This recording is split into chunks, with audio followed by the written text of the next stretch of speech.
Welcome to the Bondi Scrapper channel, and right from the outset, apologies for the jackhammering noise. We're getting renovations done and someone's having a massive concrete staircase removed.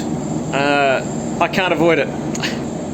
Today we're off to the scrapyard and I've got a car full. First of all, 4 sinks, stainless steel. I think there's about 15 kilos there, and what are we getting at the moment? $1.80 I think it was, so a good 20 plus dollars worth there. Let's go and have a look what's next to the car.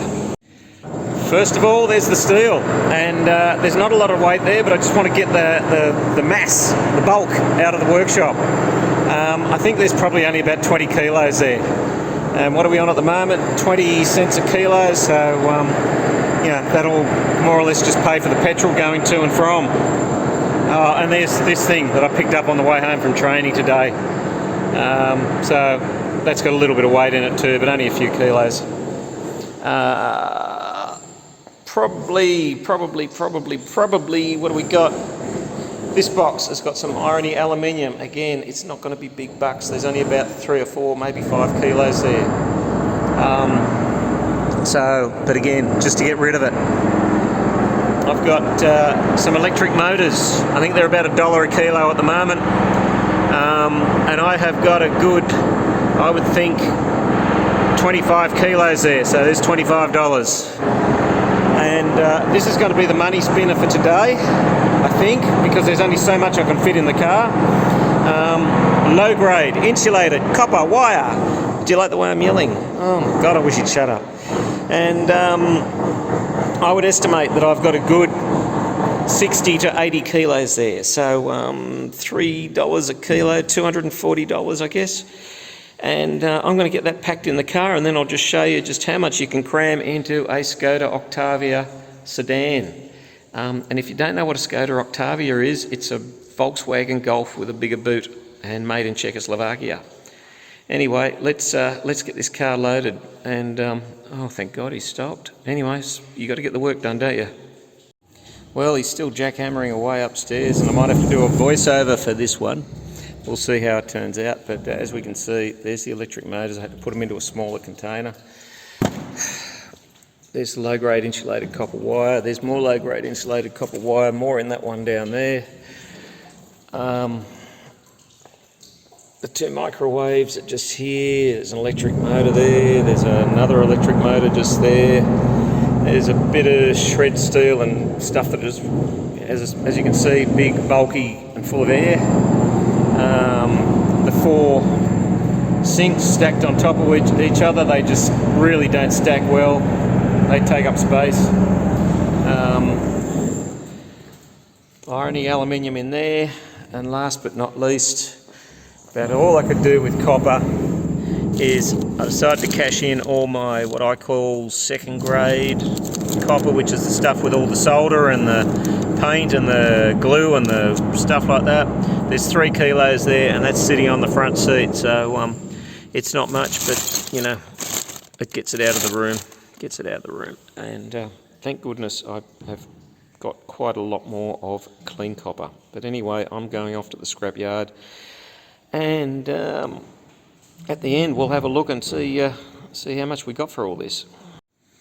Well, we're back from the scrapyard. In fact, I got back some time back, but we've had some lunch, and we've done some other bits and pieces, and now I've made a coffee, and I've got a couple of little Easter eggs to have, so that's good. And 178 kilograms that time round. So what's that? Near enough 400 pounds, I guess. Not as much as what I was hoping for, but here we go. Irony aluminium. It's paying 45 cents a kilo at the moment, and there was 10 kilos there, so $4.50. As I said, that was never going to be a big money spinner, but at least it gets it out of the cage, which for some reason, despite removing a whole car full of scrap, still looks exactly the same. So more work required there. The last time that I sold irony aluminium was February this year, 26th of February this year. Here we are on the 30th of September. And it was 35 cents a kilo, so it has gone up, 20%, I guess. So that's pretty good. Burnt copper, which was the bag of scraps, the bag of bits of pipe that had solder on them and had air conditioning foam on them and paint on them, etc., etc. They call that burnt copper, which I was surprised. I thought it was called something else, but anyway, $10.40 a kilo. I had 3 kilos, which I'd measured out, and so that gave us $31.20, so that was okay. And next on the list, last time round on the beginning of this month, 10th of September, it was $10.25, so it has gone up a little bit since then. Our low-grade insulated copper wire, which I obviously didn't eat a good enough breakfast this morning because I really thought there was about 75 kilos there. There wasn't. There was 50 kilograms and $3.95 a kilo. That gave me $197.50. I was expecting about $240.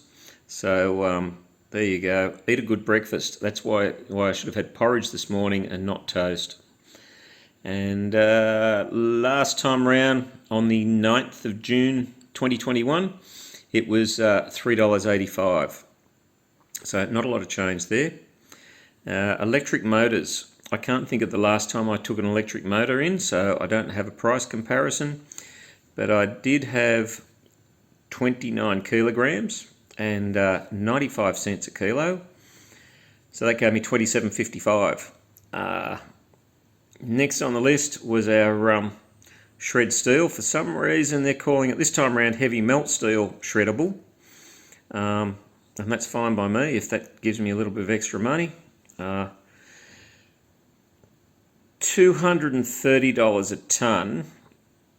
When I went to the scrapyard on the 10th of September, so only 20 days ago, it was $240 a tonne. And it doesn't surprise me that it's gone down because the price of iron ore has been absolutely plummeting in Australia. So if you own any of the mining stocks that do iron ore, such as Fortescue Metals or BHP or Rio Tinto, you'll know that the price of your shares has just been absolutely plummeting to the tune of 25 to 30%. But anyway, we had 66 kilos, which is more than I expected. Didn't feel that much when I was putting it in. I don't know why, but $15.18. So that's pretty good.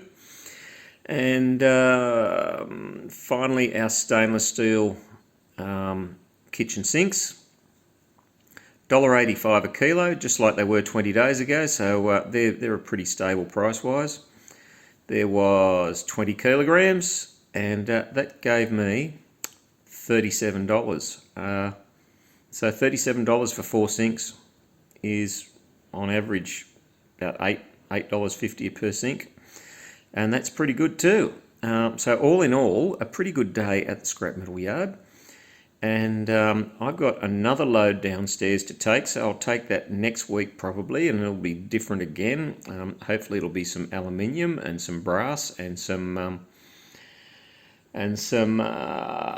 nice paint-free copper pipe, and we'll see what happens there. But as usual, the waste disposal levy to get rid of any plastic that's in among the shred steel. And our grand total was, there we go, $312.35. And that's terrific. I'm really happy with that. Second cash in since I officially became a business. So that's all good. What else is happening in the Bondi scrapper world? Well, some of you may or may not have worked out that I'm not spending a lot of time at my apartment, which is where my cage is attached to. So I'm driving here every day to the cage to either drop off scrap or process scrap or pick scrap up and take it to the scrap metal yard. I've got the roof off at the moment. We're making an attic room that was unusable into a bedroom, and here's some pictures of it. And so that's a bit of a pain, and that's expected to be happening for the next 3 months, because there's 4 apartments being changed, and the view's pretty good though, and here it is. So apart from that, nothing else to say. So thanks for watching. I hope you had a good update on the price of scrap metal there, and I'll see you in the next video. Bye.